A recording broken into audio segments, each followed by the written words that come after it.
All right, I will, yes, I will call to order the special meeting work session of the Siuslaw School District in conjunction with the Siuslaw Valley Charter School, Board as well, at 6 PM on October 29th, 2025. Welcome to the public. Our mission statement, as always, is motivating and preparing all students to reach their greatest potential. Welcome to those who are present and those who are present on YouTube and other patrons of the district. We'll quickly go through attendance. Ms. Free. Chair Lacouture, Present. Vice Chair Miltenberger, Present. Director Pollitt, Present. Director Cole. She's not in yet. We're trying to get her in. Okay, I'm trying to get her via Zoom. She is out of town. Director Haberly, Present. Director Posgate, Present. Director Pimlott. Thank you. Okay, moving on to 1.4 of the agenda, the Pledge of Allegiance, and I will lead that. Everybody would please stand.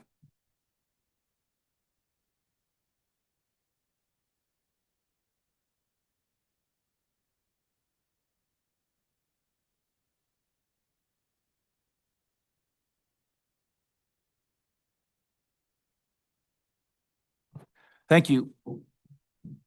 Going back to my Boy Scout, Cub Scout, Boy Scout, and Cub Scout and Boy Scout leader days, when that's over, I always want to say 2. But I control myself, so I don't.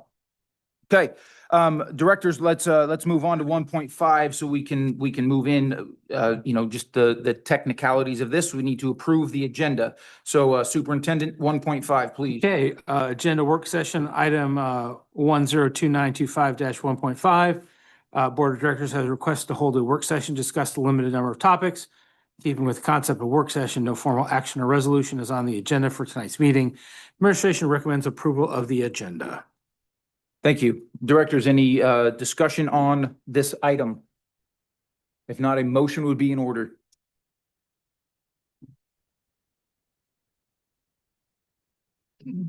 Didn't come on. Here? Push right here. Right here. Your microphone stems up. There you Yeah. go. Now you're locked in. Yep. Now we working? All right. Yep. Board Chair. Be resolved that the Siuslaw School District Board of Directors approve the agenda for this work session as presented. Resolution number 1091727-1.5, approve agenda. Josh, go back to that, but use that resolution number as the number up at the top of the page, please. Oh, okay. I was gonna say, Last meeting yeah. date. I was gonna say it seemed wrong because it was 0 and 9. Yeah. Okay. Sure. No problem.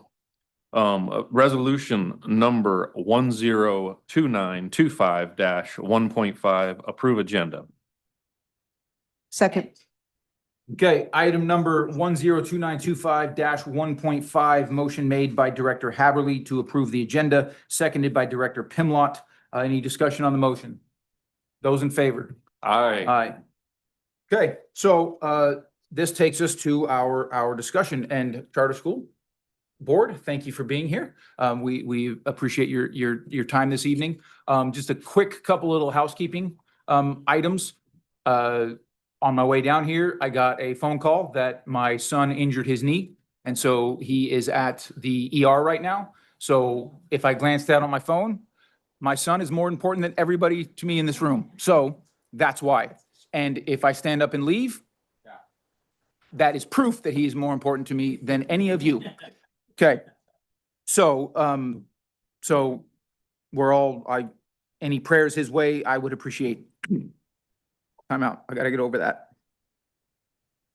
Do you want to go? Nope. Because this is also important. Okay, so, see, and I'm over it. Thanks, Tom. Okay, so, we'll get started. We've got kind of our work through that each board has seen. Director Miltenberger would like to say a few words first, and then Kay, you would as well. Jennifer, okay, good. Hi, I'm glad everybody's here. It's good to see everybody. Let me interrupt one more time. Real quick. I'm cheating. Heather, can't see it, Donna, Chuck, Jennifer, Kay, Lindsay, and Larry. Okay, Thank you. so y'all know all of us? Okay, and Tamara will be like the Wizard of Oz when she gets here. Oh, look, there she is. Okay, she was in that play, I think. All right. Okay, great, thank you. There, when we were preparing for this meeting, there were some emails and things back and forth. So I prepared a paragraph and I just wanted to kind of set a tone for what I think tonight's meeting should be is, I'm so glad we're having this opportunity to have both boards together, to have quality time in providing answers to questions and concerns. When the charter school was voted on, there were some issues and many questions and concerns from the community. I hope that during our time together tonight, we can respectfully ask questions that need to be asked and have the answers to these questions answered as correctly and carefully as possible. Our job as a board is to oversee the contract that we have with the charter school and make sure that it is being honored. That is the bottom line. The legal liability of the charter school falls back on us. At the same time, we are also here to encourage and assist the charter school to do their best job in educating the students and so they can join us in doing the best job of educating the students in our community. The students, parents, teachers, and staff living in our district are why we are all here today. Thank you. Excellent. Jennifer. And also, because we're both recording and broadcasting to YouTube, just shift mics to, I don't think you have to be as close as I get, and I don't know why I get so close because I don't struggle with volume. But if we would pass the mic and we'll just deal with those little hesitations. Jennifer. Well, thank you again for having us tonight. The Siuslaw Valley Charter School Board wanted us to start, is this loud enough? Yeah. The volume okay? Okay. Wanted us to start tonight by reading ORS 338.015. It's the intent of this chapter that new types of schools called public charter schools be created as a legitimate avenue for parents, educators, and community members to take responsible risks to create new, innovative, and more flexible ways of educating children within the public school system. The Legislative Assembly seeks to create an atmosphere in Oregon's public school system where research and development of new learning opportunities are actively pursued. The provisions of this chapter should be interpreted liberally to support the goals of this section and to advance a renewed commitment by this state to the mission, goals, and diversity of public education. It is the intent that public charter schools may serve as models and catalysts for the improvement of other public schools and the public school system. The goals of public charter schools shall be to 1, increase student learning and achievement, 2, increase choices of learning opportunities for students, 3, better meet individual student academic needs and interests, 4, build stronger working relationships among educators, parents, and other community members, 5, encourage the use of different and innovative learning methods, 6, provide opportunities in small learning environments for flexibility and innovation, which may be applied, if proven effective, to other public schools. 7, create new professional development opportunities for teachers. 8, establish additional forms of accountability for schools. And 9, create innovative measurement tools. We are supposed to be unique. There are currently over 130 charter schools in Oregon finding ways to serve students and families well. One of the best parts of our work in the last few months has been reaching out to school districts and charter schools to learn about how they do business and how charters and school districts interface. It's been encouraging to see how many districts and charter schools have such mutually beneficial relationships. We are grateful for the opportunity to sit down with you, and we genuinely hope we can move forward positively together. We've worked extremely hard to be transparent and to be honest, direct, and respectful with our communication.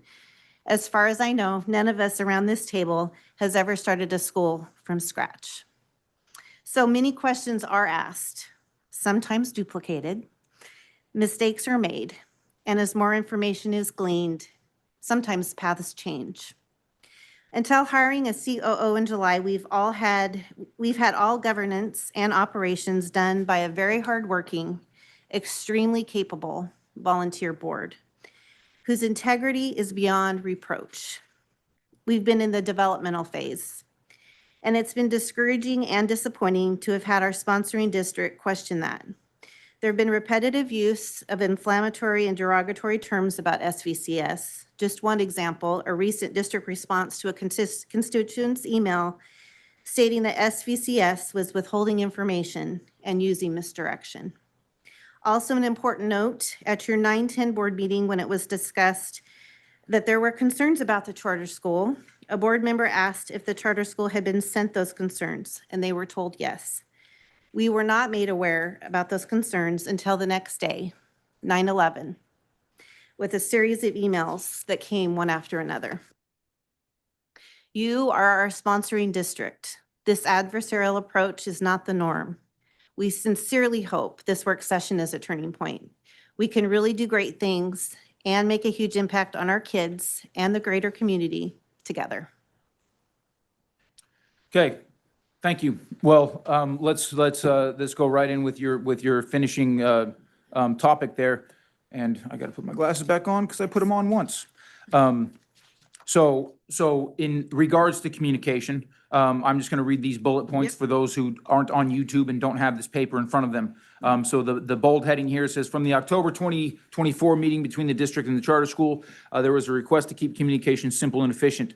To follow the request to conduct communications and request for general data or information in an efficient manner, emails should be, and I got 3 bullet points here, organized to one topic and complete of thought to avoid the need for excessive follow-up or clarifications, directed to the single point of contact within the district to avoid overwhelming other staff and creating a duplication of work. And the SVCS will be responsible for sharing information amongst its own membership. Replies will be to those listed in the initial communication. Well, those are our bullet points, and I guess this is a work session, so the floor is open. I don't know, none of these bullet points had a question mark at the end. So, You want me to respond and then Sure. there might be follow-up Sure. questions? Okay, well, so I've been hired as the Chief Operations Officer effective July 1, and moving forward, I'll be the point of contact with the Sayusa School District. I will communicate directly with the superintendent. I do hope that if there are concerns with communication, that Andy, you'll let me know as we go. And I hope you'll say things like, you know what, give me a day to work on this. Or, you know, I've already said that to you in another email. Why don't you look back on such and such a day? Or even better would be. if pound you- sand. No. No? Oh, that's You- the job site language. Sorry.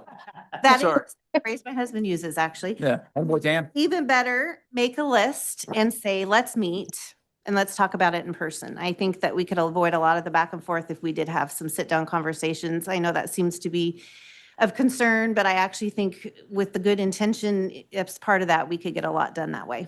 That in-person part would help my scrolling fingers trying to figure out which email came first and Yes. second. They really tile and it makes it difficult, doesn't Okay? it? So thank you for stepping into that role of the point of communication. Well, I'm saying, like, to the directors of this entire circle, Mhm. any further comment on that, or directors or superintendents? I Go, Tom. wanted to thank you for being here and for the work that you've been doing, and to your entire board. I also am really hoping that we can move forward in a cooperative manner. But I do have to address some of the things that you just said to us and our board and our superintendent. You said that your volunteer board is beyond reproach. And then Their that integrity, yes. and then we've been adversarial to you. And that's not very cooperative language in my mind. To say that we're beyond reproach and you've been adversarial I think we can do a little better than that. I wasn't actually trying to make the contrast. I just was saying, on one hand, they're intense good, they're honest people, they have strong integrity. That was one comment. The other comment was, there has been adversarial language, particularly in the public. And it's just tough to hear that, and it's not really what we agreed to do. So that's what that was. That was not one versus the other. Okay. Okay. All right, we'll move on. That's fine. Well, let's hang here for a little bit longer. You know, with just that notion of the term turning point, right? Now, most turning that we do in our lives isn't a complete U-turn. It's a slight turn, especially people that don't just turn 90 degree, like they cut the corners at the intersections. I mean, turn 90 degree for crying out loud.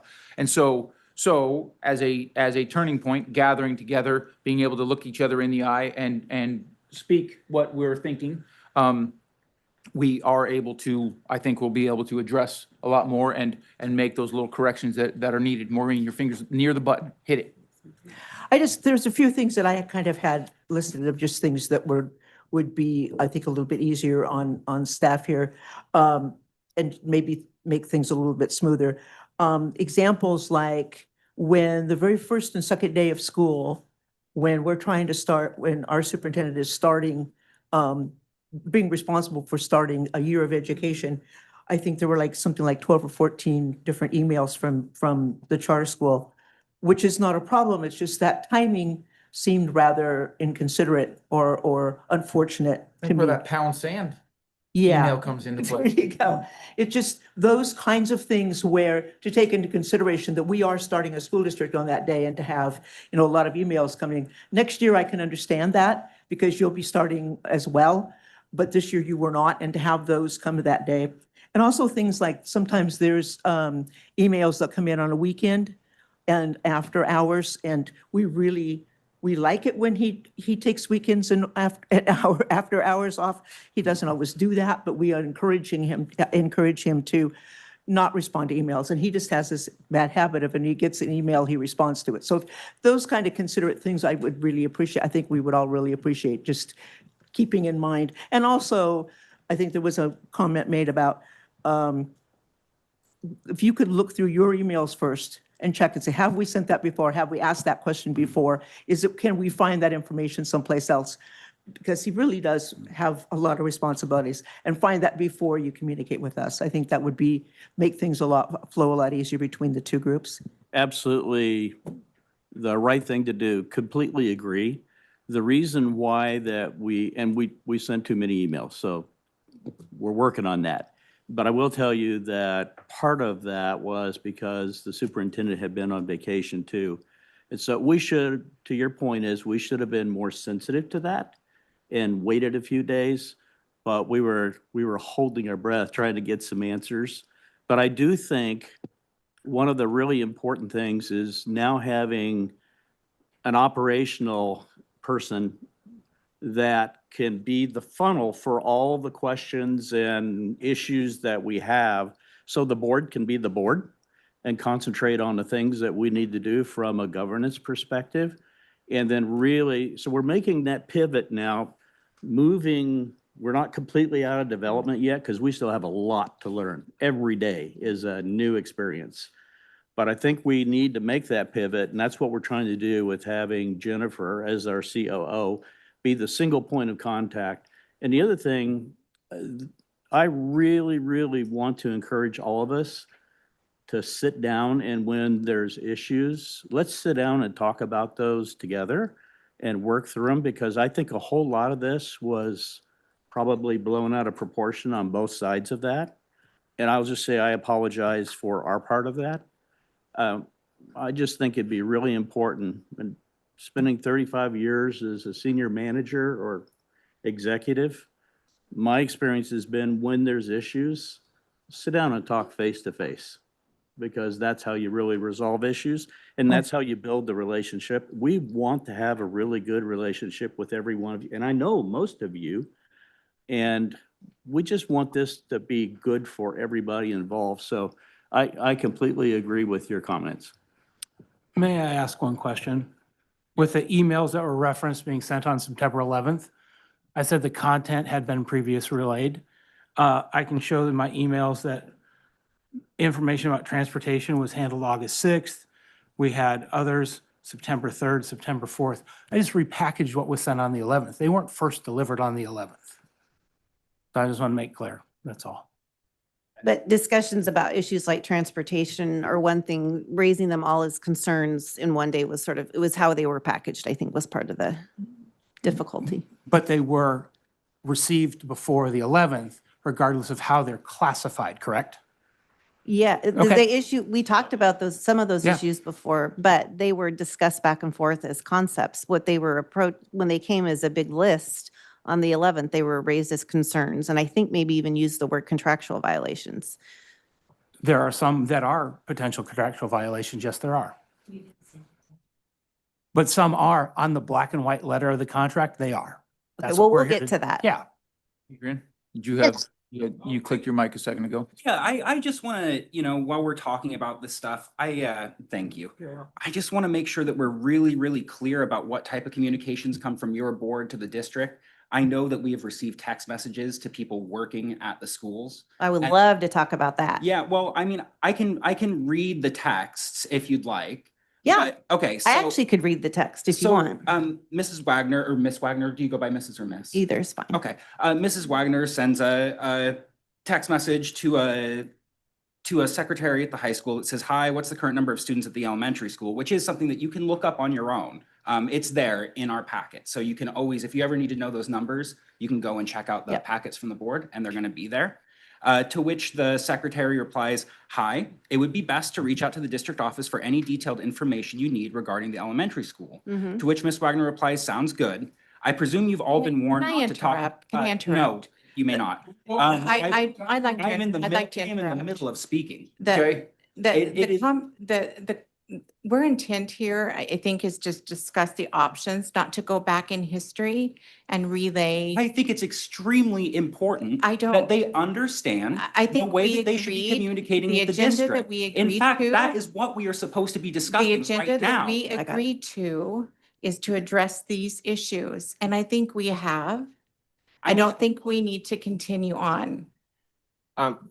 Director Pollitt was speaking and he and Ms. Wagner both agreed to read the email, the text message. I think we can Decent finish point. it and then we can Fine. continue. Simply read the email, I will do the exactly text that. message. Okay, very well. So Ms. Wagner says, "I presume you have all been warned not to talk to us." Well, yeah, of course. They're not supposed to answer communications. No, They're you're, only supposed you're to go to providing, Andy. you're Oh, providing excuse me, I'm narrative. sorry, sure. Ms. Wagner states again, "I'm now going to the other schools around the state because they are helpful and want kids to be successful. I'm worried about communications like that coming to the people who work at our school. It implies that we don't want kids to be successful. And I do not think that there's anybody at this school who feels that way." So that is all I wanted to say, is please don't send text messages to our secretaries. 2 points. One, the person that I texted is a friend of mine, used to work in our family business. I've talked to her for years via text, asking her, how many flyers should I make for the rhododendron court at the elementary school? And I've asked her questions like that for years. I was sitting in a meeting and someone goes, how many students are at the elementary school right now? I sent her a quick text to ask her how many students were at the elementary school. When she didn't answer because it was a simple question, I knew something had changed. And so that was where that response came from. And I would have said that to anybody. So, but the point of that is, I think this is where we'll have to get clear. When you go into a bank and you're asking for your bank balance, you don't usually go to the bank president to ask for the bank balance. So if that's what we're supposed to do, those kind of questions didn't seem like something, I didn't even think at all about going to the superintendent for that. So if those kind of basic questions, I don't want to bother Andy, but if you want me to, we certainly can do that. My hope is that you would look at the bank statement, that you would go and look at the packet that has the information that you need, right? Like if you're talking about a bank account, Yeah. you don't go to talk to the bank manager, look at your bank statement. Yeah. It's there. We post them on the website so that you guys can see them, okay? And it's what it is. It's a small town, Florence, and sometimes we have relationships with people. So that's Yep. how that works around here. Sure, Yeah. I do. I know you do. and we'll just chalk this to one of those turns that we're adjusting right now. Right. Tom? Well, obviously, we need to follow the contract. Personally, I don't have a problem with people talking to each other or you talking to your friend or whatever. I think I'm not personally, I don't see any problem with you asking your friend a question if it had stopped there. But she said no, and you continued, and you said some things that I don't think were appropriate after that. There's been no directive given to staff by me or any administrator not to talk to anybody. They know from watching the board meetings that communications are supposed to come to me. So what I got was a panicked text message when I was in a Kiwanis board meeting, or a phone call that I had to step out and take, and said, what do we do? And I said, just refer them back to me. That's it. Understood. I think we beat that one to death, so we're at violent agreement. Okay? Okay. So for those who don't have a paper in front of them, I'll read this next bold print, and this one I'm sure we've got a bit to discuss on. Also from that October 2024 meeting, there was clarification about public meeting records and contractual requirements beyond the general scope of law. This one has one bullet point that does end in a question mark. Where are the board meeting recordings archived on the SVCS website? This was, so that, well, that's the question on the table here. And this one, I think we do need to have some, deeper discussion about. And I'm fumbling as to where we start with this one. Okay, well, yeah, I can answer, sure. go, I mean, is that okay? please. Okay, so there are no recordings, and we do hope to begin recording our meetings when we're in our new building with IT and administrative support. We do live stream our meetings, and our minutes are on our website. And we do feel strongly that we are following our contract and the law by not recording our meetings. Senate Bill 1502 in 2024 and Senate Bill 1109 in 2025 do not require charter schools to record their meetings and post the recordings on the school's website. We've had legal counsel on this.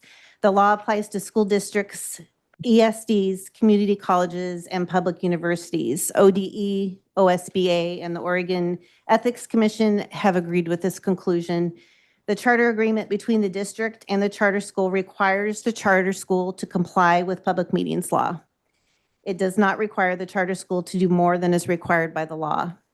Also, school districts with fewer than 50 students are not required to record public meetings. Okay, and what Senate bill was that again?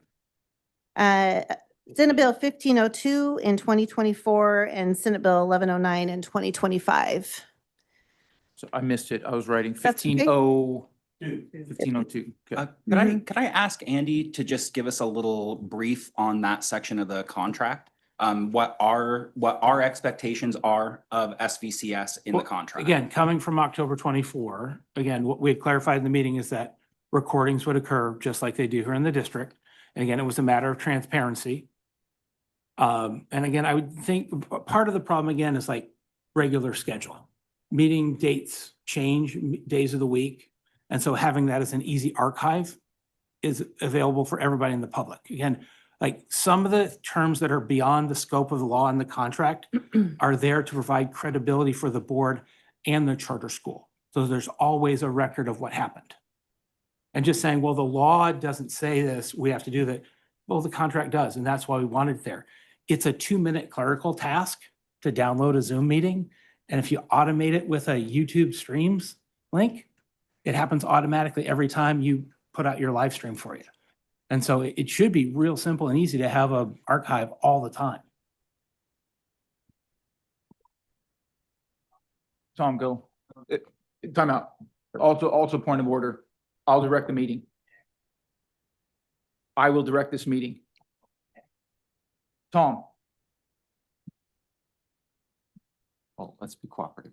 I'm wondering, since this is just a discussion question, is there a reason that you're waiting for the new location to record the meetings? I'll say for myself, I'm not able to make 4 o'clock meetings, so I haven't been able to come to yours, but I would like to watch them, and I can't watch them at 4 o'clock, so that would be helpful to me, and I think it would probably be helpful to other parents as well. So I was just wondering why. First of all, I think our contract says follow public meeting law.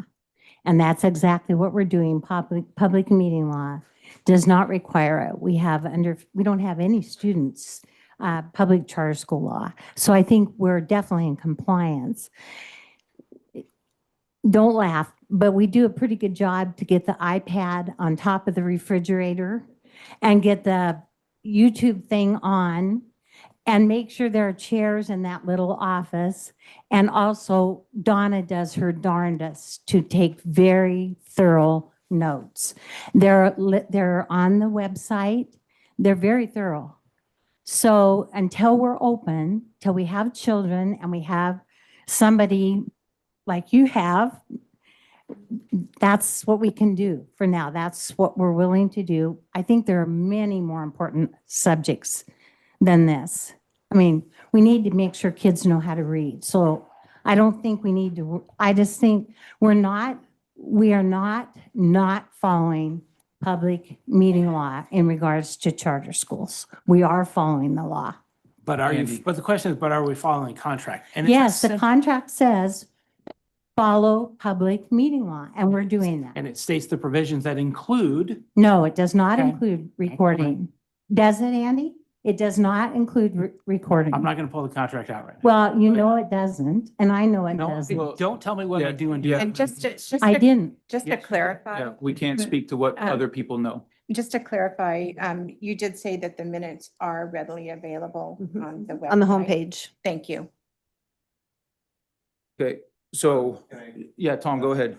Turn your mic on. Yeah, I think I found where we're looking at. It's Mhm. page 16, accountability. Well, F. F. Oh, well, yeah, but I'm also looking at E, the one right above it. So you're allowed to establish its own policies. If it doesn't have a policy of its own already in place, use the district's policy for the duration of the situation. All records established and maintained in accordance with the provision of this contract, board policy, and federal and state law shall be open to inspection by the district. That's, yeah, I'm on page 16. So I'm not a lawyer and I'm not gonna chew that up, but that's probably what we're looking at. So it is ORS 192.610 to 192.690.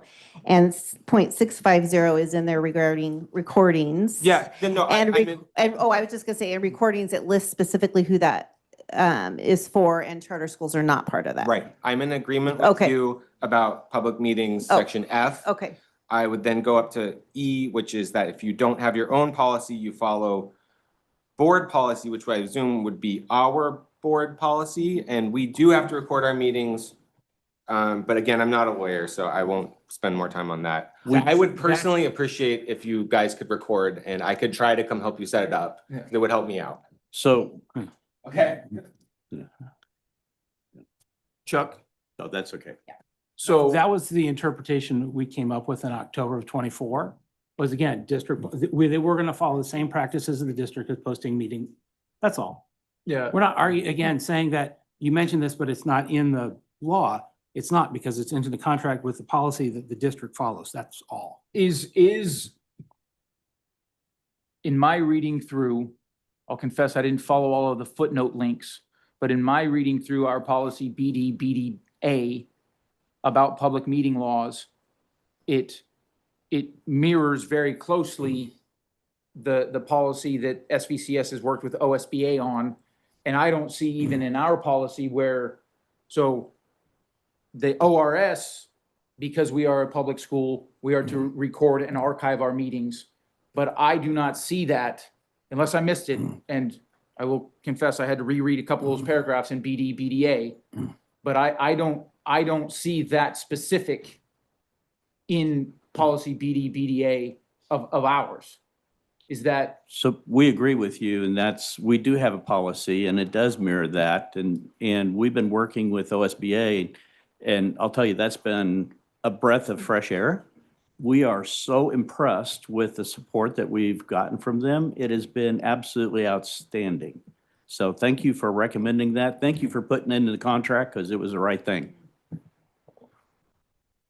Josh? I realize you guys have a lot going on, and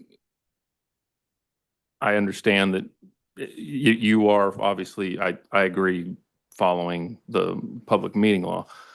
But it would be great for us in our position just to have you guys work towards having those recorded and archived, because I tend to agree with Tom.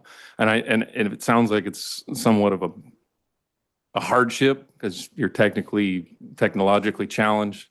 But if you can work towards that, I think that would be, absolutely. it would help out a lot on our end. Agree. That's the So. plan.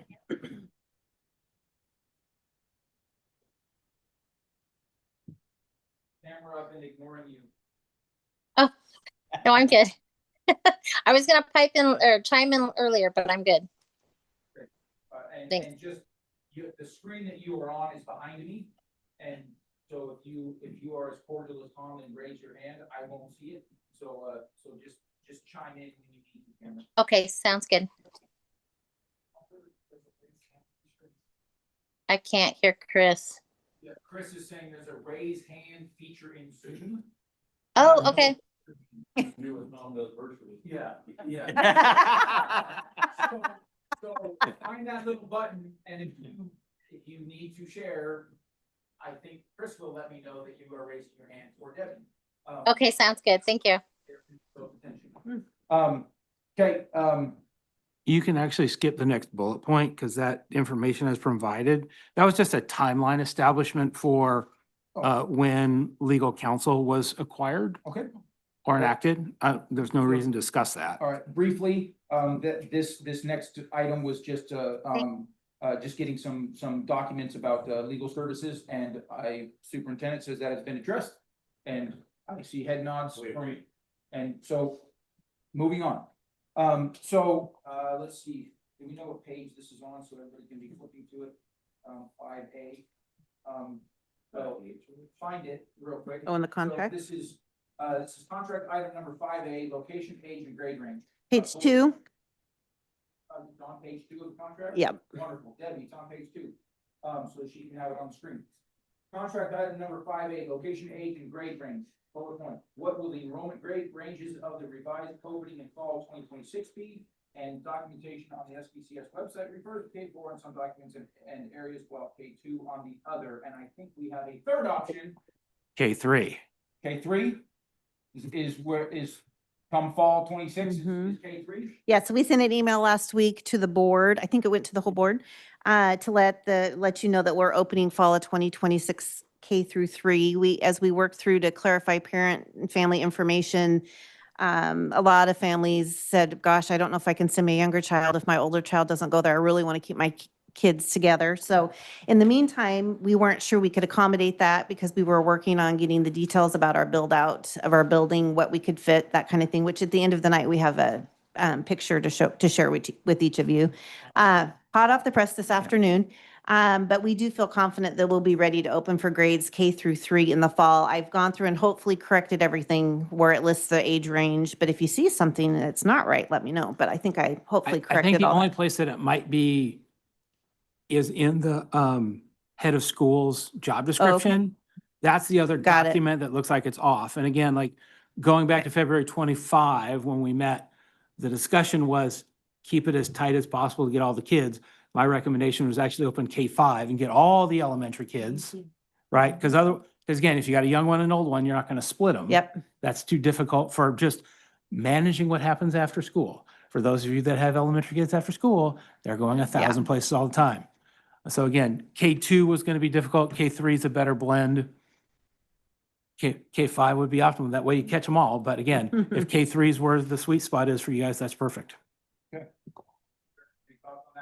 Just for a little bit more information on that, the reason why it's K3 is because that's what with our construction contract right now and with our budget is. And so we're now going to build the classrooms for K4 and 5 ahead of time.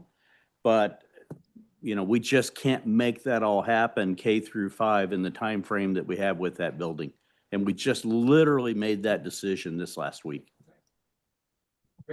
Is that the long-term goal is K3 now, go to K5, stop there? No. K8, This building will be K through 5. okay. Our plan is to be K through 8, so we'll have to look at a leasing option as we expand 6 through 8. You're, okay, to change buildings or add a building or? Well, who knows, but the thought would be in a separate building. I mean, Okay. it's early. Yeah, Yeah. you haven't just, okay. Yeah. one step That at a may time, be a okay. little too speculative a question because it could go K3, K4, Right, hold right. for enrollment, K5. I mean, because Yeah. ideally it was supposed to be, again, we were going to start K4 and then roll 1 grade per year. Right. Again, if the enrollment change or lags, or again, there's a developmental step, there's no law saying they can't stay at K3 for 2 or 3 years, Right. then move to 4, then move to 5. Right, again, so like, it is, again, until it's established again, and who knows where again, eventually it'll top out at K-8, but it may Yeah. not be in 5 consecutive years.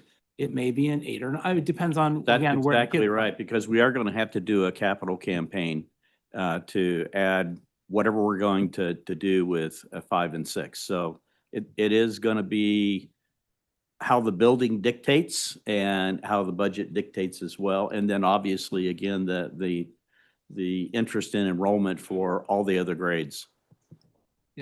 Thank you. How many staff are you looking at for K3? Have you gotten that, or I don't know if you've gotten that far yet. or- So we're looking at, sorry. So we're looking at 2 teachers for each grade level. And then we'll also, I believe it was 3 aides. I can get back to you with specifics on that, and I'll get that to you. But the plan is 2 teachers per grade level. Great. And then you're gonna have like a head of school or a principal or, okay, and then are you staying on? It's all, it's all gonna evolve. We Okay. have certain things that need tasked, and depending on who we have apply and their skill set and their experience versus how I can fit in and be helpful or not, it'll just have to evolve, which will be up to the board. So my vote is yes. She stays. Okay, Thank you. so answer to that one, K3. Contract item number 5B, presuming is it still on page 2? Okay, also on page 2. And for those who don't have the paper again, I will read this. In a recent SVCS meeting, it was discussed that curriculum had been purchased. Bullet point 1, as per the contract, when will there be a 30-day public review of curriculum in the offices of SVCS and the Slidell School District? Point 2, will the documents that show a crosswalk, air quotes there, between the curriculum, supplemental materials, and the Oregon content standards be available as part of the 30-day public review? And I'm going to add in there that it ought to be. Point 3 is please provide any documents, agreements, memorandums, contracts, et cetera, between SVCS and any third party related to curriculum licenses, subscriptions, purchases, and accreditation for review as required by the operational contract. And then the last, it doesn't have a bullet point, but it's part of this one, has SVCS/WCA contacted any classical education public charter school in Oregon? I think we've heard this answer already this evening. That was previously mentioned as a positive resource for knowledge of charter school operations for advice on general governance, curriculum development, administrative structure, or general public charter school operations by the district. And we heard an affirmative answer to that. But that is 4 bullet points with question marks at the end. Well, 3 of them have question marks. Jennifer, Sure. your mic is still on, so go for it. You bet. Specific with regard to the curriculum question, we absolutely will have a 30-day review process and then approval by our board by June 1st. Heather Hammond has been our curriculum director and has worked really hard to look at how the different curriculum fit state standards and what we need to do for supplemental information. So we continue to work toward making sure all state standards are met between our curriculum and our supplemental curriculum. And they are not part of that. No, we really do actually look forward to sharing our curriculum in the review process. I have a community member that had questions about our curriculum that's meeting with me at the office tomorrow because she wants to take a look at it. So we're very flexible and available and open to that. Like I said, we do have a few more samples that we're looking at for supplemental curriculum, so we don't have a firm date yet for public review, but we do know that our deadline to have it reviewed, the 30-day review at both of our offices and board approval, our board approval, is June 1, and we're on track to do that. In fact, it should be ahead of that, way ahead of that. And it will include, this is your question, Brian, a comprehensive crosswalk that shows the state standards and how they will be met with the curriculum. So Heather's working diligently on that. So, and then the question about licensure and purchases, I think that was the other, I sent the documentation when I sent all the other documentation. So we've got, the only curriculum license is a Hillsdale licensure, which only allows us to have access to their scope and sequence, which is how they suggest we use publicly available curriculum. And it also gives access to their resource library, which is a lot of things about how to teach classical education, teacher resources. So that is our only licensure agreement is for that. And there, I do have purchases. Sorry. Sorry, I was gonna say, is there anything in there that states that a curriculum school can move to become a member and affiliate school in years down the road? I don't know if that's in the licensure. I know that is a possibility, but that is absolutely not our intent, has Okay. never been our intent. Right. Well, and I think the simplest solution here is to ask Hillsdale to remove you from the website as a curriculum school. Yeah. I think that's what's creating confusion in the community. It looks like there's an agreement that you don't have and and the district hasn't reviewed. Mhm. And so if they, using the scope, because that's what we discussed was, again, use the scope and sequence, use the publicly available, supplement it to meet state standards, it becomes yours. And it's not a third party's, and it doesn't show affiliation if you're not on the website. And that is the solution. The problem Mhm. clears it all up. The challenge, we think, is if we are not listed as a curriculum school, which is just what we described, is that we won't have the licensure for that scope and sequence, which is the unique part of what we're doing.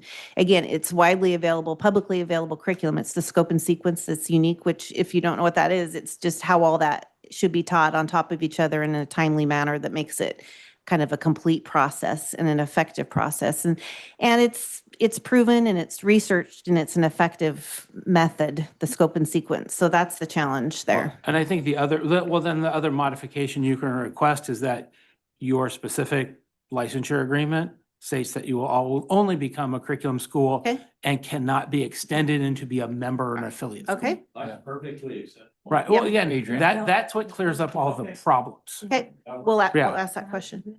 Go ahead, Adrian. I mean, maybe an even simpler solution is to just email Hillsdale and ask them to remove you from the website, I would think. I think. Well, we have that's- had that conversation and then we wouldn't have the licensure.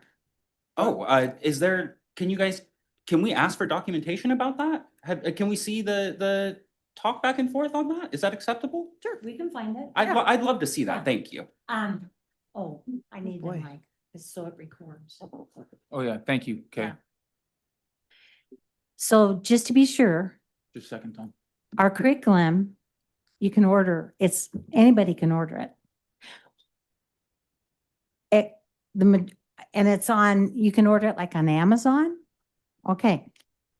There's the manuals that they give us that show the teachers how to put it together. That's called our scope and sequence. That's what they will not, that is something you have to be, it's kind of like you have to be given permission, and that's what the license is. It's just to use the scope and sequence, just to be really clear. So if we're going to have their license, of course, they would like to have more people like their scope and sequence, I'm sure. So we will have it. We'll get that to you with the information, but I just want to make sure you understood. It's no more than just a scope and sequence. Tom, I I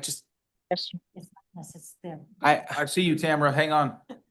oh, she can go first. I need to cook. Okay. I need to cook. Tamara, Tom says you're up. Okay, I just had a question for Adrian. You know, when you're asking for that email, are you saying that you're not thinking that they're being truthful in that when you're wanting a copy of the email to Hillsdale?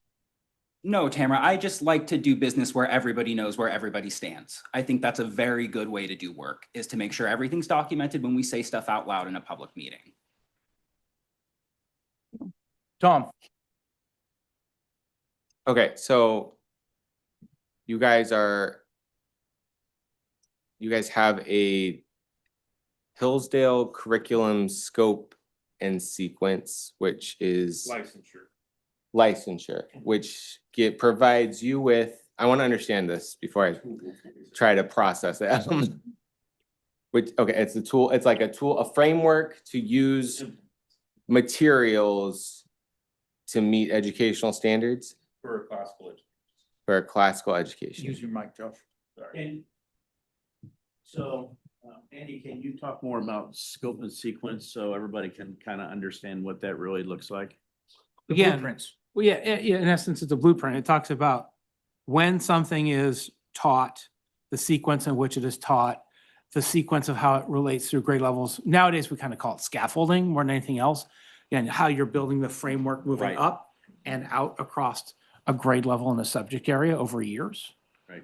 And so again, like there's a difference in that between having prepared lessons.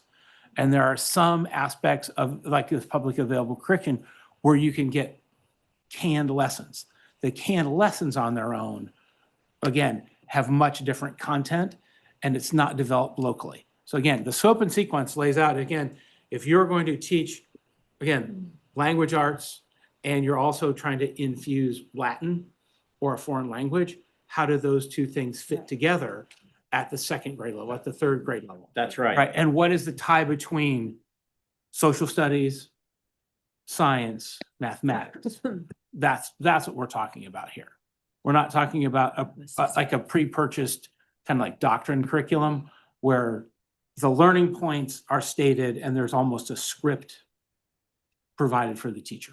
That differentiates between what the sticking point was in October 2023 with. Correct, yeah, with- because there was a different letter of intent back then. Right. About you get general membership, right? And so again, like, and this is where, again, like, a contract says, like, between us and the board says, those agreements should be reviewed prior to execution.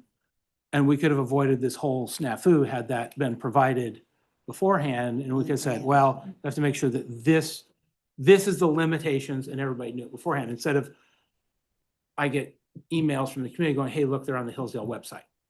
Andy, could you clarify one thing you just said about contracts being pre-approved? I thought it was determined it was just management contracts, not. No, it's any third-party service, especially with parties outside of the state. There's, yeah, that's how it's written. Tom, do you want to? Yeah. Okay. While Refer you're to a looking at page that, if you're can I on a ask page you a there. question? While you're looking at it, can I ask a question? Go ahead, Chuck. So does that mean that we need to get approval for who we use for a bookkeeper and who we use for a janitorial service? Is your IT guy to record your meetings?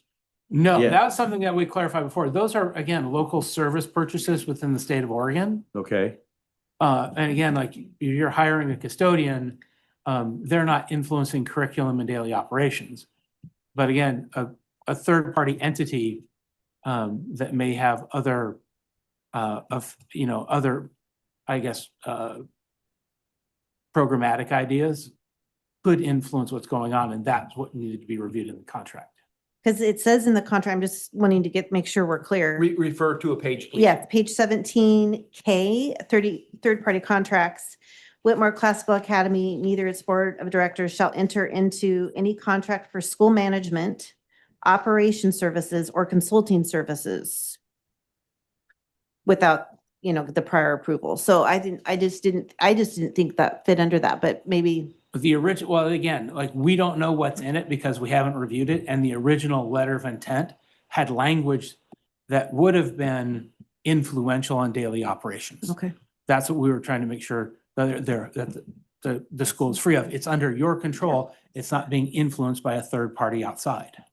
I've cooked. I need to speak. He's cooked. I've cooked. Okay, so page 15(9)(c), non-religious, non-sectarian status. Whitmore Classical Academy shall not be affiliated with any non-public sectarian school or religious organization. Any affiliation or association with non-public sectarian school, official or unofficial, will result in the revocation of charter status. You guys are saying that you must be listed on Hillsdale website to have this framework. You're using their framework of how to use documents to teach. Someone explain to me how this is not an affiliation or an association, because I'm not understanding how this is not an affiliation or association. First of all, the curriculum Hang on 1 second. Okay, go ahead. Sorry. You're gonna do that? Yeah. Okay. I wasn't fast enough. I have to be really aggressive up here. So the term affiliation that's what's the question, is what it's rooted in. And I think legal counsel's looked at that and is continuing to look into that. And there are actually serious concerns about whether under the fairly recent US Supreme Court precedent that such a provision is even constitutional. But the fact is, it's a semantics issue with the term affiliation. And in our case, we're using a scope and sequence, just like some schools use BYU curriculum, or some schools, but there's not an affiliation as in control. That's the distinction. But you have to be on their website and they're giving you Well, framework we'll go with back how and to use revisit that again. documents. They're giving you framework to how to use documents to teach. Non-religious. That, How to implement a classical education system, okay. which they are. I'm not seeing how this isn't an association. And it's, I mean, we have to go. with- Association or affiliation, because they They're are. both listed. Affiliated with any public secretarian school or religious So I organization. think before we get too deep into that, again, they have to have the opportunity to petition to Hillsdale to say, we want to continue our licensure, but we need an agreement that shows that we cannot go beyond curriculum use only. That's perfect. Yeah. That's what we need to happen, because otherwise, But Tom's saying that even using, he's saying that he thinks it's a violation of the contract to again, just, if it stood the way it is now, it is, because when you go and you look at the language that is restricted, this idea about affiliation and control, those were definitions and terms that come from the insurance provisions of the state ORSs, and how people who have, who manage your insurance assets are dealt with, and we've specifically excluded those. It's the common association, common affiliation. So once they have the opportunity to clear that up, like, none of this should be an issue. Because right, that, I'm because, in yeah, agreement yeah, with you. yeah. He's, Tom's making the point that he thinks that even just using the licensure, or it might not. Well, I have I'm not, another I don't question. want to speak for you. No, I think you're understanding my concern. Are you paying money to Hillsdale to be on their website, to use this material? Okay, We did buy curriculum. One of the pieces of curriculum is produced in their K through 12 public school curriculum. I mean, but we paid for that as a curriculum, just like we paid for Singapore math curriculum and we paid for core knowledge curriculum, but we're not paying for them for the affiliation that you're talking about, or in our case, using their scope and sequence or licensure. And the curriculum, all the curriculum we've bought is all publicly available. Fun fact, Singapore math is produced out of Portland. Who knew? Yeah. I thought that was interesting. you said you're gonna have somebody come take a look. Could I do that sometime? Yes, Okay, totally. I'm And really busy, but I'll try to, No, let's try to find we the can time. work with your schedule. shoot. I was gonna say something that was quite witty per your previous comment of you've cooked. I just want to say for the But- record, 6'7". I don't know what that means. And you're checking your phone? Yes, I've been Okay. checking my phone. Okay. And x-rays have been ordered is the last thing I knew. Okay. Which it's not a bone injury, so x-ray isn't what is needed, but what do I know? Just a carpenter. Okay, Dang it. so, let me go back a couple pages here. Tell them to go straight to the MRI.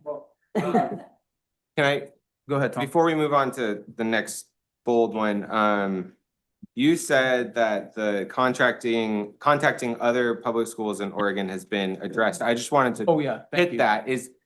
You said you visited charter schools. Mm. I know I heard on the radio you went to one in a different state, and I can't remember which state now, Treasure Valley. Okay. Can you tell us, have you gone to Oregon ones as Mhm. well? Can you tell us which ones? I've been to Coburg Community School and I've been to the Village School in South Eugene. And we've spoken with Arthur Academies in Portland. They're not a classical school, but they have a very similar style of teaching. And they presented at the Coalition of Community Charter Schools conference. And it was fascinating. It was great. Anyway, they have a similar style. They're not classical, but we have contacted them for some things. I've spoken with Dallas Community School. I've spoken with Sherwood.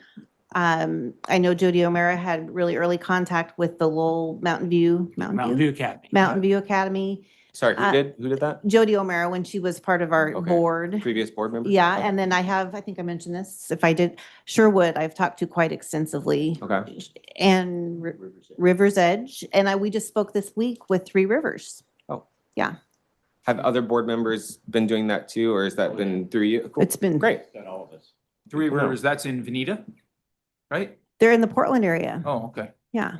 Isn't there? a And charter it's school right interesting, there, they're G five, through their P? grades 5 through 8. It was really Okay. different. Yeah. Okay. Sorry, there, I didn't hear that. It's What? fun because everyone's doing things such neat and unique ways. Well, that's And the, that 5 through 8, they teach 5 through 8 at Three Rivers. And so they try to bring kids in at 5th grade that are struggling, that need a fresh start and a diversion and something different to get them back on their feet before they move on. Anyway, just really neat. Very cool. that's the benefit of charter schools Mhm. is you find a specific need and you try to meet that. My very best conversation was with the village school in South Eugene. And I thought we probably would have a lot of differences, and we had a lot of things we had in common as far as our goals for our kids. And they had a lot of great insight on operations. It was a great conversation. Yeah.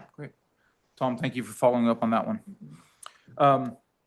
Okay, our last bullet point here, and doesn't mean that's the last thing we can say whatever we want. Okay, so related to the require insurance coverage of the operation of the public charter school as per the contract between SVCS and the Scioto School District, Article 11, insurance and legal liabilities, A, insurance, I, and II. Where does SVS now stand with any, this is a long-worded question to say, how's that going? But I'm going to read it anyway. Where does SVCS now stand with any insurance agency to be able to obtain the comprehensive insurance coverage as designated by PACE Liability Consultants to protect the interests of the district and the charter school to operate a public charter school within Siuslaw School District? Question mark. I like the question mark. Do you voice text without too? I do not. Okay, so we have to have an institutional ID to be able to apply for PACE, which we cannot get until March of the year our school opens. So we won't be able to get an institutional ID till March of 2026 because we're opening fall of 2026.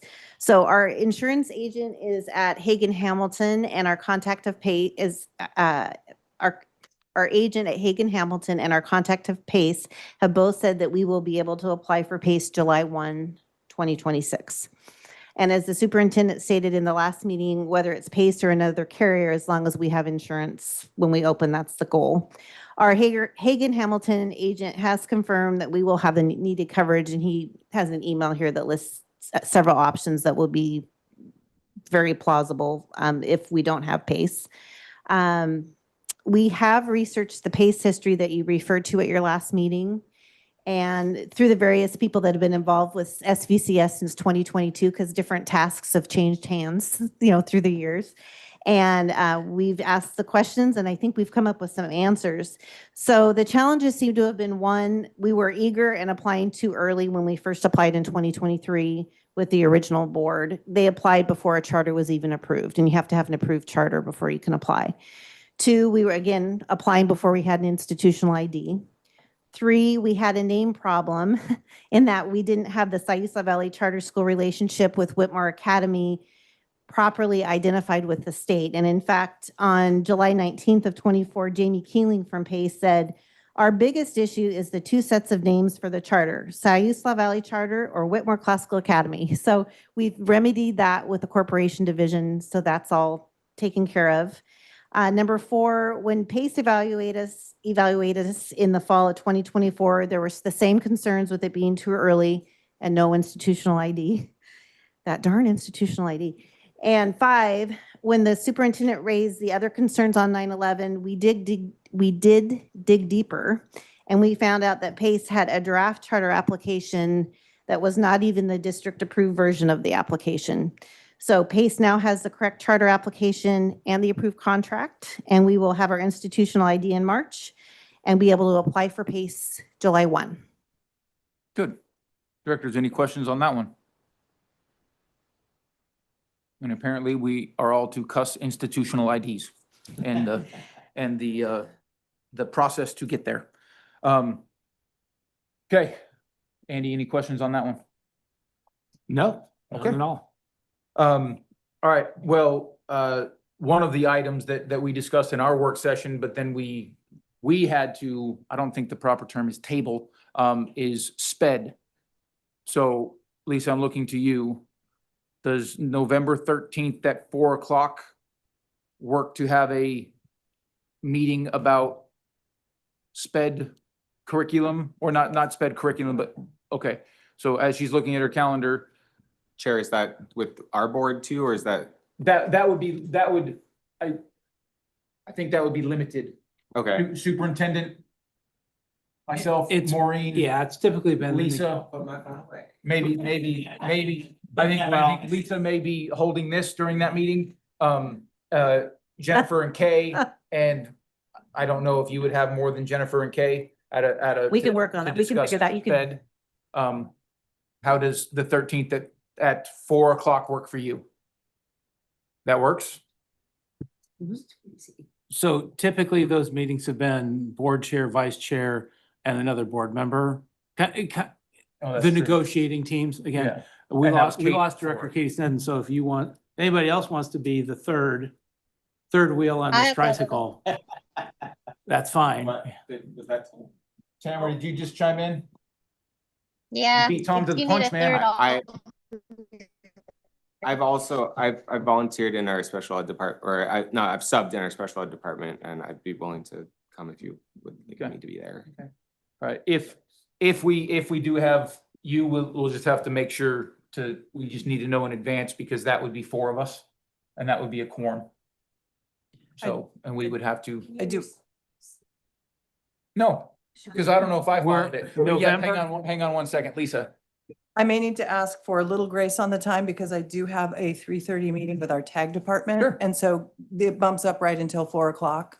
So Does- I might be does 5 just- minutes Does late. just saying 4:30 work better? That works So you're much not in a better. big Sure. rush? Yes, That's fine. 100%. 4:30, 4:30? 4:30. So thank 4:30? you. Tamara, 4:30? She's buffering. Perfect. Thank you. Tom, 4:30? Sure, 4:30. Okay. 4:30. So Debbie, for the record. Oh, yes. Oh, yes, This thank is you. this is where we're November 13th at 4:30 PM. We're talking about, again, sped services and creation of a sped charter services fund. I would like to be there. I think that I would like to be there. if Brother, that's you're on the okay. list, man. Great. I'm just, it's important to me, sorry. Yeah, So it's an informational inquiry meeting. We'll post that there may be a quorum present, yes. but no decision will be made here whatsoever. Yeah, Whatever comes out as a draft goes back to both boards. Yeah. Then there's action afterwards. yeah. And I would really like to be able to discuss funding broadly, not just in the context of the special fund, if that's possible. I'd like to step back and talk about it more broadly at the meeting. Wouldn't that have to be a different meeting, right? Well, I'm not saying come to a decision even. I don't, Is we there haven't some- had any, Do you want to talk about it now? We're here. well, I don't know. We can do that. We can. What do you have for us? Yeah, if you have some items that ready to discuss, I mean, we may not be able to respond straight Do away. you want me to read this? But if you have some items ready to discuss, we can do that now. Well, I think. Because I think that 13th meeting with Lisa, and I think we would stick that just with sped. If I may, we have found it very difficult to get all of us in a room. Yeah. And we are in a room, except for Yeah. Tamara. So if we can Okay. do it now, let's do it. Okay, well, I'd prepared some thoughts, but I thought I would save it for the next meeting, but I can present it now and then we have a document We to all- hand out. Is that okay? Y'all good? I just okay. want to make sure. Okay, I'm not being told to the ER yet, so we're good. well, when I'm done, I think. So we did want to just briefly mention it tonight because sped was brought up at your pre-work session. There was quite a bit of time spent on special education. So we've really done a lot of homework since that time. And I just really wanted to make it clear that there really have been serious discussions about what it would look like for the district to take on primary special education responsibility, even from emails in June. It was an idea that the school district was open to. I know that sounds like that has changed, but I just wanted to make note that it had been a serious discussion since February till at least June as far as the school district taking that on.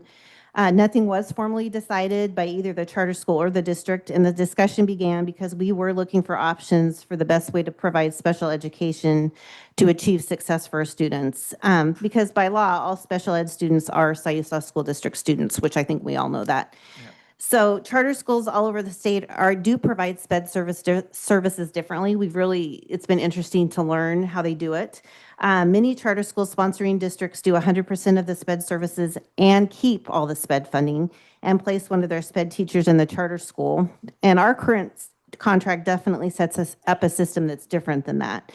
The part that's challenging to understand and hasn't been fully explained is how special ed funding works generally for school districts, and then how that would work for our district and charter sped relationship.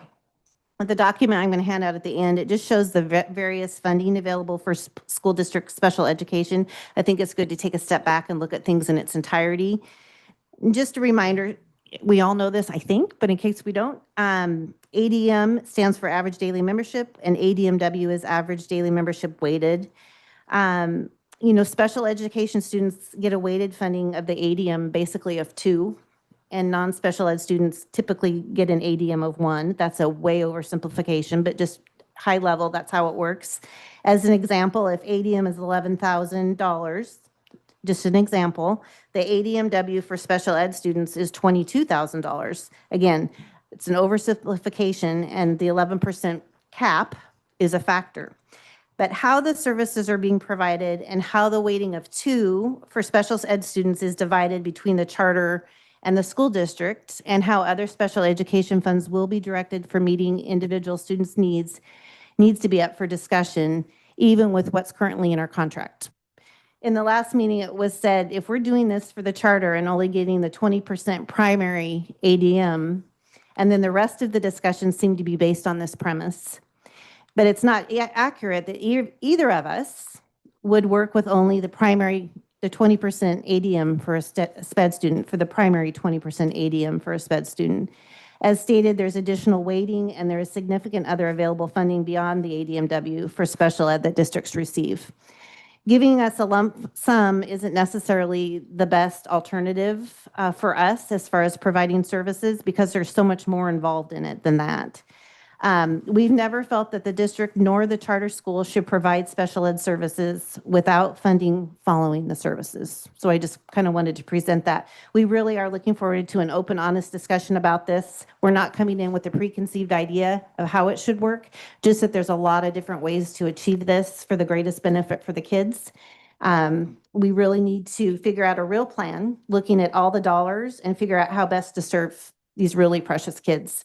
And we hope that, we look forward to this evening having that on the calendar, and we look forward to working with you on it. Yeah, and just quick note back to, with our state, if I'm recalling correctly, what you brought up at our last meeting, Lisa, is with our state funding, I guess I'll just use the term influx, and, there were a lot of things that fell onto the district that we were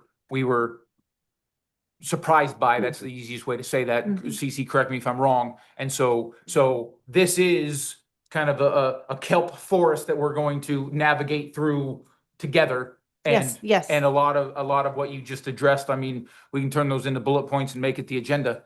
And so that would be, we're not going to do that, by the way. But come November 14th at 4:30, 13th, November 13th. Thank you. I heard lots of corrections. I appreciate that. And that is a Thursday. Yeah, you can have a handout. Yeah, Yeah. absolutely. So one thing while we're talking about this, if we go to page 8 of the contract, we already specified that the 11% reimbursement rate based upon weighting and would be going to WCA. Again, and so that's what we've worked into with an additional 10% of the administrative reserve. Thank you. Okay, thank you, Andy. Which point on page 8 was that? Or is Little that- v, small 5. Okay, Funds from the Oregon Department of Education representing the elementary charter school rate for special education for Whitmore Classical Academy. Special education shall be up to a maximum of 11% reimbursement rate for special education weighing out confirmation of the special education census for the enrollment in WCA. cool. We'd already kind of predetermined that. Yeah, and we'll have that, that'll, Yeah. I'm sure, factor into our discussion on Yeah. the 13th. Okay, I gotta go back to see if I had any additional notes here, because we have come to the end of our little bullet point, list of questions from our pre-work session, work session. Stealing that phrase, you have your pen like you're oh yes, transportation, because I also have that written right here. Do we want to discuss transportation at all? Not yet. Okay, All right. Other than I will say, I think Andy had mentioned that we should go to People Services and get a site survey with transportation service Yeah, through ODE. ODE. I called and talked to Brock and he said, we don't do those before you have a transportation plan. You need to go back to your district, work it out at your district. Then when you're using your transportation plan, come back to me. So we will be coming back to you to talk about it. No, that's fine. But our goal Yeah. is to not have it cost the district anything because of the reimbursable rates and the patron, what's it called? Patron exemption or something. Yeah, so we'll work on that as a separate item. Still Yep. Thank you, We're Chuck. still investigating. We're learning a lot as we go along, and we just attended a session that was one of the directors that deals with state funding from ODE. And so he gave us some information that we're trying to kind of work through. And that patron exemption is one of the things that we don't understand yet. So we've got some homework we still need to do. So again, like if you talk about Lowell, like Lowell has a patron exemption. Because they don't have necessarily all their buses at capacity. And their charter school is directly across the street from their elementary school. The kids get out, walk across the street. Like where the patron exemption doesn't really apply is when we're adding time and mileage to routes to deliver to a new stop. And then a reimbursement cost for a function of enrollment is how, again, we've got, like, all our examples are built off of that from the previous contract, and that's the language that's in there. So again, if we were just dropping the kids off here and it wasn't on a bus that was already full, but then then somehow the charter school is responsible from getting them from 21st Street The 35th. to 35th, right? So that doesn't work. And that's where All of them would have been on the same bus. Wait for the mic, okay? Wait for the mic. I said they would have all been on the same buses, whether they were going to your school or ours, though. It's not like we're adding a bunch of extra kids, probably. We don't know yet. No, we're not. It's not that we're adding kids. It doesn't matter if there's one kid on that bus or 10 kids on that bus. When it makes its last stop and it goes from the elementary school to the charter school, we're adding, I think it's like 1.2 miles. And we're doing that in the morning and the afternoon. And we're adding roughly, again, if you figure the drive time plus the wait time for pickup, and we're adding about 15 to 20 minutes to every route. Except So- for I thought your buses already go by 35th at 101. Not all of them. No, you But don't. Only- Majority? No, No, only those that have the north routes. yeah, we have Like the 5. BC. Yeah, There's only, yeah. there's only a few that actually travel to 35th currently. There's only, I think at 3 is what I have out of all, and we've consolidated. So we no longer have the amount of routes due to the driver shortage. So we're down 2 routes that have Got been consolidated. So there's different runs. So it would depend on also the bell schedule that has to conform to our bell schedule. Yeah. On how they get dropped off. Got it. So this sounds like it's the neighboring kelp forest that we get to Correct. meander through. Yep. Yeah. Okay. Well, directors, anything else on our list? Kay? We just think it'd be really fun if you could all come to the building and see it. And I know how busy your schedules are. I don't know if an hour before a board meeting, we could entice you with a few appetizers or 30 minutes. I just think it'd be fun rather than driving by and not having you have an idea of what it looks like. I know way more about HVAC systems, sprinkler systems, and shelving and refrigeration than I ever wanted to know, but it's exciting. Okay. When do you think that would be ready for us to check it out? And I like sandwiches. Yeah.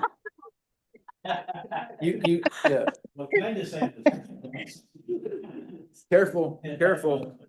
So That sounds like that dreaded quid pro quo.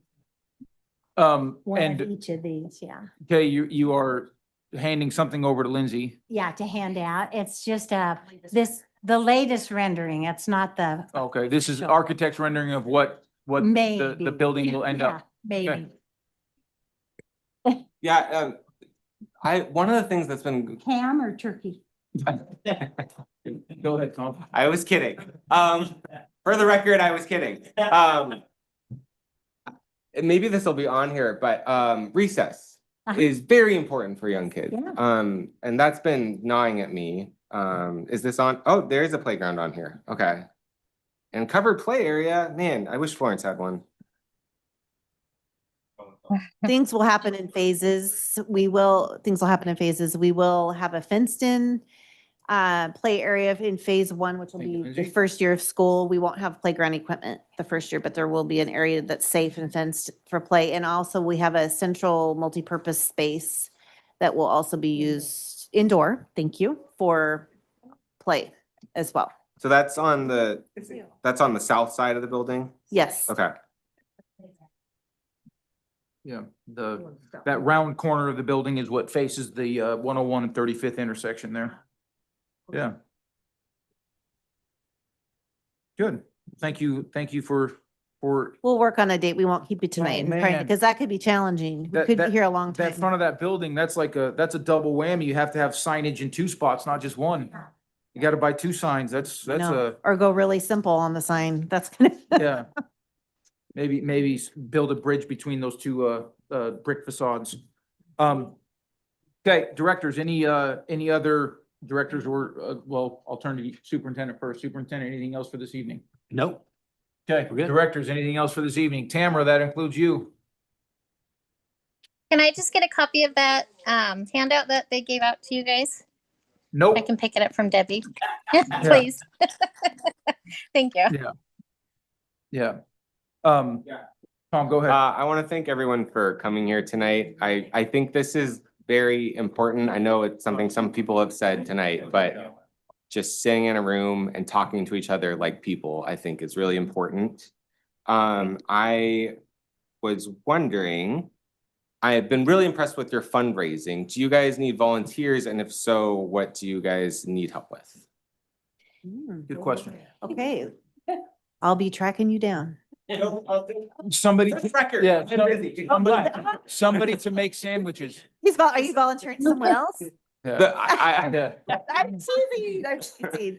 my children need me. Oh, we have lots of committees and projects, and I mean, it's kind of endless, but we would love your IT help. Fundraising. Use the mic. Is not for sissies. Here. Fundraising is not for sissies. It's very, very, very hard work. And you know, you've asked too much when you pass them and they start going down the other aisle at the grocery store. So, but, That's my favorite. the best part about this has been, the number of people that have shown an interest, those that have come with a donation without being asked.